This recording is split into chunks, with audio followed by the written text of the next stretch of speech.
안녕하세요. 제니사지입니다. 여러분, 혹시 열심히 살아왔는데 문득, 이게 단가? 하는 그런 공허함 느껴보신 적 있으신가요? 오늘은 제가 소개시켜 드릴 데이비드 브룩스의 두 번째 산이라는 책에서 그 답을 어떻게 말하고 있는지 말씀드리겠습니다. 진짜 성공을 향해서 열심히 달려왔는데도 마음 한구석이 텅 빈 것 같은 느낌 많은 분들이 공감하실 거예요.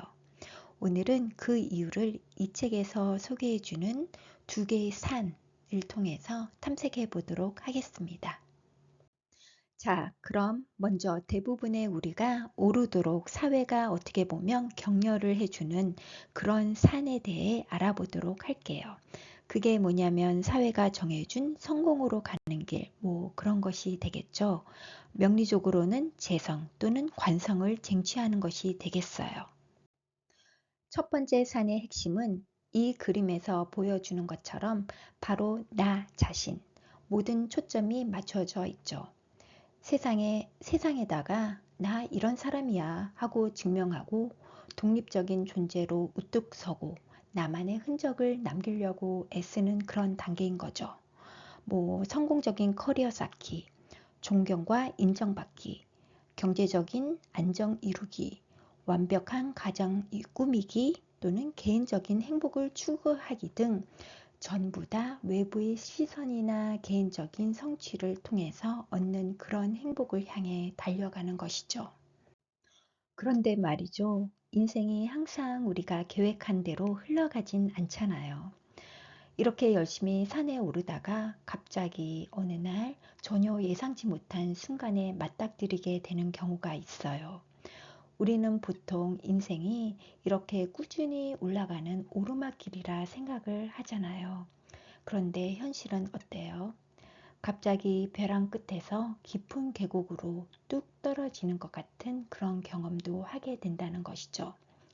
인생의 계곡을 만나는 바로 그 순간을 말합니다.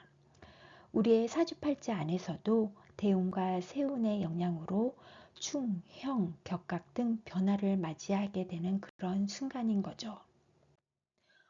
이 책에서 표현하는 계곡이라는 것이 있는데요. 이 계곡은 특별한 사람에게만 오는 것이 아니에요. 누구에게나 또 어떠한 나이에서나 찾아올 수가 있어요. 회사에서 크게 실패할 수도 있고, 개인적으로 끔찍한 비극을 겪을 수도 있어요. 아니면 정말 원하던 첫 번째 산 정상에 올랐는데, 이게 정말 단가 하는 엄청난 허무함을 느낄 수도 있어요. 여기 오른쪽 밑에 적어 놓은 문장이 계곡이 얼마나 깊고 또 개인적인 경험인지 정말 아프게 와닿는 문장이 있는데요. 읽어볼게요. 저에게 트라우마는 인간이었습니다. 사람이 무서워졌어요. 이분에게 계곡은 바로 타인으로부터 받은 상처, 지울 수 없는 상처였던 거죠. 계곡의 시간이라는 것이 바로 이런 것입니다. 겉으로 둘러싸여있던 모든 것들을 벗겨내고 내 가장 약하고 상처받은 모습을 정면으로 마주하는 그런 시간인 거죠. 그리고 바로 깊고 어두운 계곡 바닥에는 딱 두 가지 선택의 기로에 서게 됩니다. 하나는 고통 앞에서 주저앉아서 더 웅크리고 더 외로운 섬으로 가는 길이고, 다른 하나는 이 경험을 발판 삼아서 완전히 새로운 차원으로 성장하는 길입니다. 이 계곡의 고통을 온몸으로 통과한 사람은 비로소 새로운 산을 발견하게 됩니다. 이건 절대 후퇴가 아니에요. 오히려 훨씬 더 의미 있고 만족스러운 새로운 여정의 시작인 거죠. 첫 번째 산에서 우리가 목숨을 걸고 추구했던 게 바로 행복이었잖아요. 행복은 기본적으로 나를 위한 승리예요. 내가 목표를 이루고 원하는 것을 손에 넣었을 때 느끼는 감정, 나라는 자아가 점점 커지는 거죠. 하지만 두 번째 산에서 쓰는 돈, 즉 화폐는 기쁨입니다. 이 기쁨은 나라는 자아를 초월할 때 경계가 허물어질 때 찾아와요. 바로 그 고통스러운 계곡의 경험을 통해서 우리는 나 혼자서는 안 된다는 것, 이 연결이 얼마나 소중한지를 깨닫게 되는 거죠. 기쁨은 나를 넘어서 다른 사람과 깊이 연결이 되고 무언가를 위해 나를 기꺼이 내어줄 때 느끼는 훨씬 더 깊고 오래가는 감정입니다. 바로 핵심적인 철학의 전환이 되는 거죠.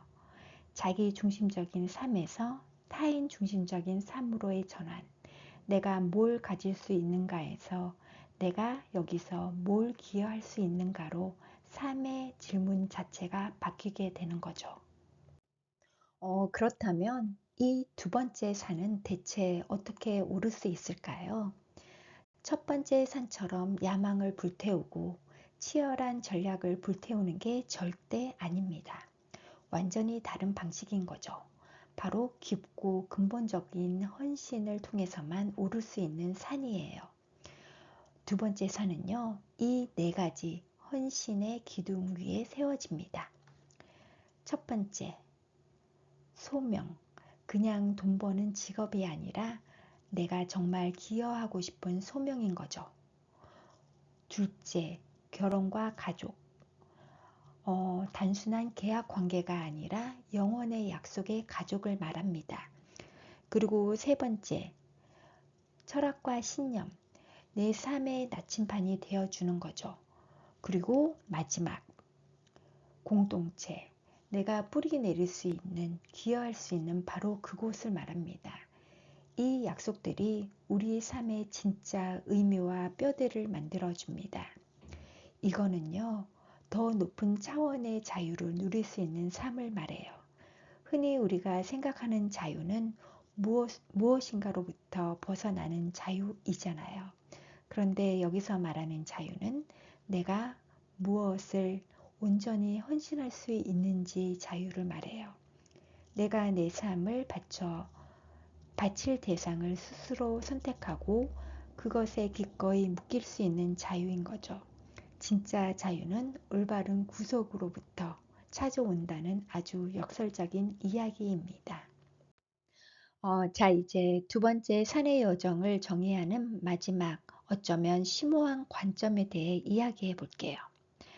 이 대립이 정말 흥미롭지 않나요? 첫 번째 산에서는 계속 물어요. 나는 뭘 더 소유할 수 있을까?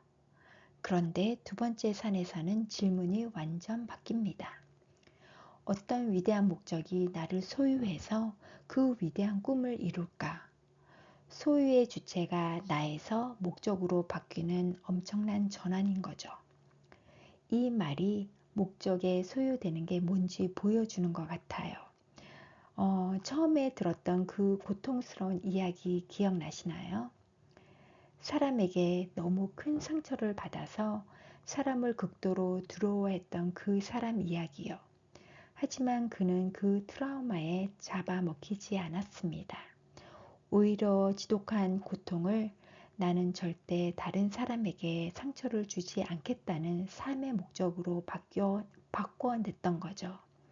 사람을 사랑하는 것이 그의 소명이 되었어요.